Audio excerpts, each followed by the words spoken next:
That was a whirlwind. All right, everyone, I am here with you today to review Fourth Wing by Rebecca Yarros. I am speechless. I'm speechless.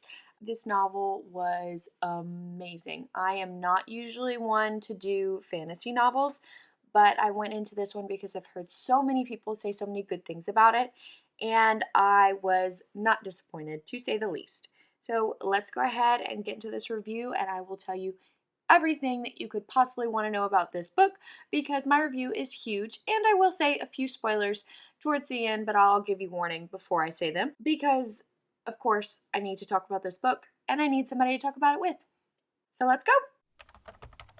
Okay, to give you like a brief introduction into this novel, it's basically about Violet Sorrengail, who was planning to be a scribe, which is basically like a historian in this novel, and she had planned her whole life and trained her whole life to be a scribe, but then her mother forces her to be a writer, which is basically the most dangerous occupation of all, because not only is the training horrible and like grueling and perilous, but more than half of the people who go into the writer quadrant don't come back out.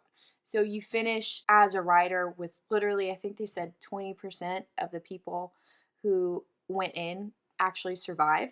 So that tells you a little something, especially about her mother who's forcing her to go into it, but that's besides the point. Anyway, so Violet Sorrengail goes in to be a writer, but she's not built for it. She's tiny, she's fragile, and she was always kind of sickly as a child. And so everyone believes that Violet is being sentenced to death by her mother for being forced into the writer quadrant. Now, as the novel goes on, you get a lot about Violet becoming a writer, and so you basically get all of that and everything that she does in order to be able to have a dragon and ride a dragon and get those magical powers. So that's very brief, kind of give you an introduction. It's really cool. It's really interesting, and I probably didn't make it sound as interesting as it is, but I promise it's such a good book. But to get into my actual review for this, I have to say this again. I don't know how many times I've said this, but 2023 is literally my year. This is my year for reading because I have so many 5-star books that are like, if I could have given them an extra star, I would have, because they were that good. I don't know how I'm going to do my wrap up at the end of the year because of books like this, because I had so many that I am absolutely in love with. How am I supposed to choose 10 books that I think were the best when you read like 50, 60 a year and they're all freaking amazing? Anyway, okay. So to start, I went into this novel really knowing next to nothing except that everybody was raving about it. And I have read books by Rebecca Yarros before, specifically The Things We Leave Unfinished, which was beautiful and so heartbreaking. And if you absolutely want more from this author, this is a historical romance book, and I highly recommend it. The Things We Leave Unfinished is basically, I'm not even going to get into it. This is a totally different thing. I'm going to get on a tangent. Anyway, that's the only book I've read by this author. So you go from historical romance to fantasy romance, and it's like, whoa, wow. Rebecca Yarros, I commend her because, oh my gosh, that's like two separate genres, and you can kind of see how she gets a lot of the war from like her historical romance. You can see the war portion of that in Fourth Wing. And you can always see the romance. I mean, romance is romance is romance. But it was, oh my gosh, it was so different from The Things We Leave Unfinished, but still so good. So Fourth Wing, it's basically set in this place called Navarre, and you have dragons and griffins, and people who become riders or flyers on dragons and griffins you basically get special powers. And I thought that was so intriguing to see all of the different special powers, especially the ones that they're like, oh, that special power is illegal. That magical power is illegal because it gives you too much power. It was really cool to see how Rebecca Yarros built up this world and all of the different rules and laws and history that went into it. That's a lot of work.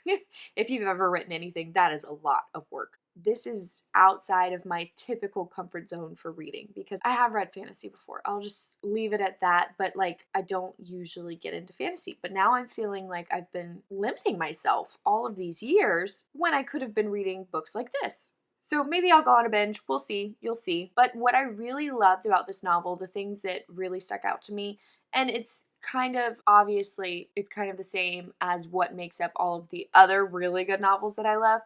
But the world building that went into this writing, into this novel, it's insane. It is insane how much work you have to put in to build something like this, to build a whole world that has a history, that has centuries of history, that has all of these rules, all of these characters. It blows my mind because there's so many intertwining elements to this novel, and you have to make sure that they all work and they all mesh. And wow, I'm impressed. I'm very impressed. Another thing that really made me excited about this was the characters, because the characters didn't fit your typical molds that you would see in other heroines and heroes for the main characters. Because yes, Violet was weak and she was frail and all of this, but you didn't get this moment of, oh my gosh, Violet is the chosen one. She has adapted. She's stronger than ever now. She's the best writer ever. You didn't get that. She stayed the same physically, but adapted mentally and using skills that she already had, like her scribe knowledge.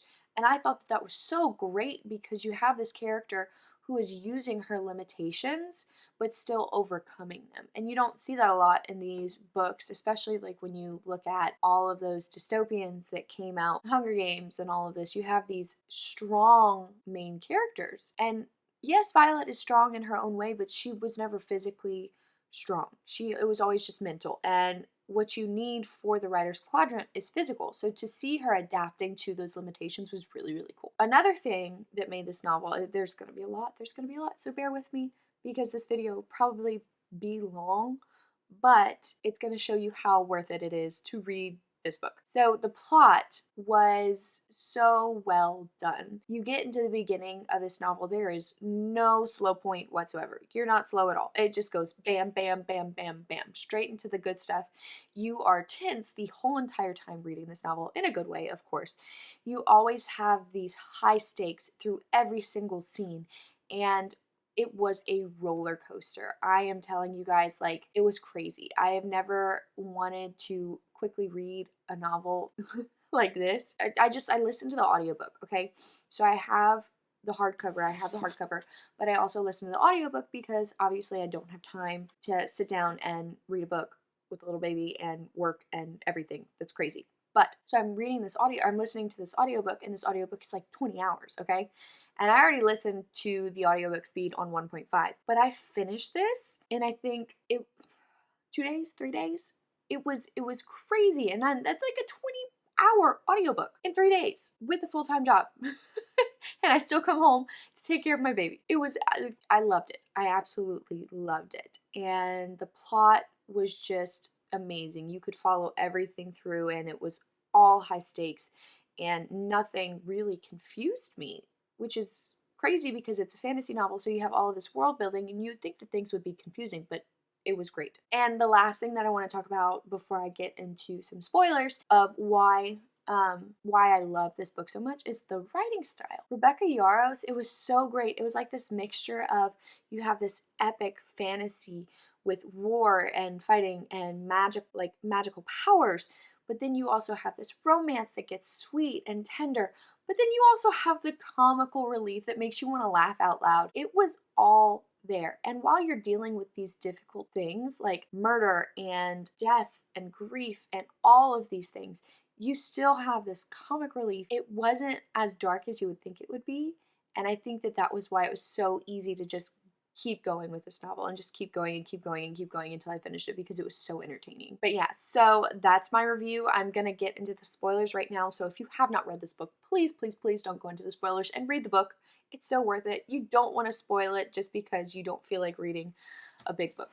It's worth it. You will love every single page. I promise. Just pick up the book. Don't go into the spoilers if you haven't read the book, but I'm going to the spoilers now. So here we go. You've been warned. All right, spoilers. So there are a couple things that I wanted to talk about with this book that obviously can't go into the regular review because I don't want to spoil this book for anyone, but here are my thoughts. I have some thoughts on some things. I love this. I absolutely love this. I thought this was ingenious.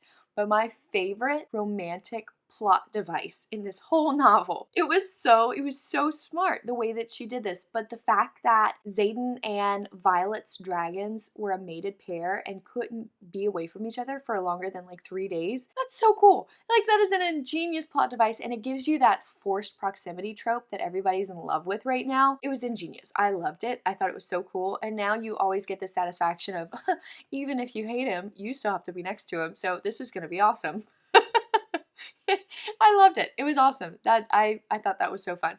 But that's only a spoiler because you really don't get to know that Violet gets a dragon until like, what, 30% of the way through the book? 40%? I don't know. But yeah, I just want to say that because I'm a nerd about those things and I thought that was so cool. Other thing, I have this strong feeling, and please somebody say that they also have this feeling because I feel like I'm alone in this, but I have this strong feeling that Jack isn't dead.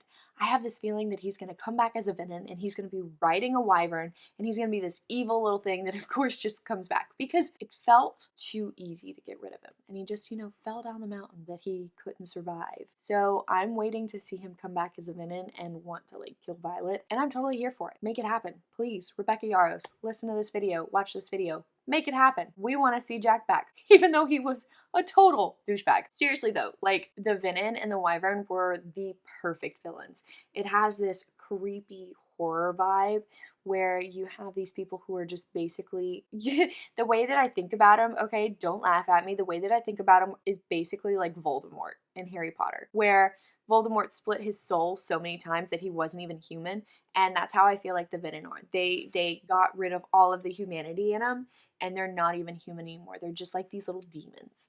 So they felt like the perfect villain to have in a book and to really raise the stakes even more, even though it doesn't feel like with each passing event that you could raise the stakes more than they're already raised. But yeah, here we are. Just with the ending of this novel and Violet waking up after being poisoned and all of this stuff, I'm really interested to see what happened between Xaden and Violet, with Xaden keeping all of these secrets from her and Violet learning that her father was actually telling her the truth but couldn't actually say it outright. I'm really interested to see how this changes Violet as a character and her dynamics as a character, because I think it's going to make her have a lot of growth in Iron Flame. And yes, I've already pre-ordered it, and yes, I'm going to read it the day that it comes out. So, last thing, I, of course, had a feeling that Brennan was going to come back. It felt like it was too big of a thing, and they mentioned it too often in the novel for him not to have a bigger part in it.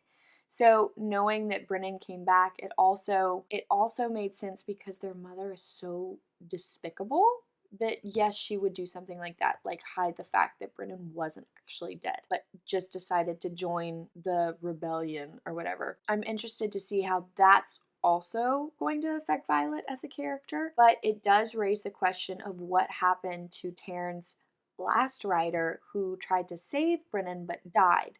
So did he actually save Brennan and he just died in the process, like resurrection? Might raise a few issues throughout the novel, or did Tyrion's last rider just die another way? So I want to know the story behind that. But yeah, those are my spoilers. I can't really think of anything else that I was really like, ooh, yeah, let's talk about this. So if you think of anything, just leave it down in the comments because I will totally get with you on it and I will totally talk your head off because I really love this book. So yeah, that is my review for Fourth Wing. Iron Flame comes out in about a month and I am so excited to continue reading this series, and I really hope that she keeps up with the trend of not waiting a whole year to release the next book, because I'm pretty sure I'm going to come November, read Iron Flame, and then be seriously disappointed that I have to wait forever for the next one. I love this book. I love everything about this book. Please leave me comments down below to tell me what you thought about it, and if you have any questions, or if you were seriously upset about anything,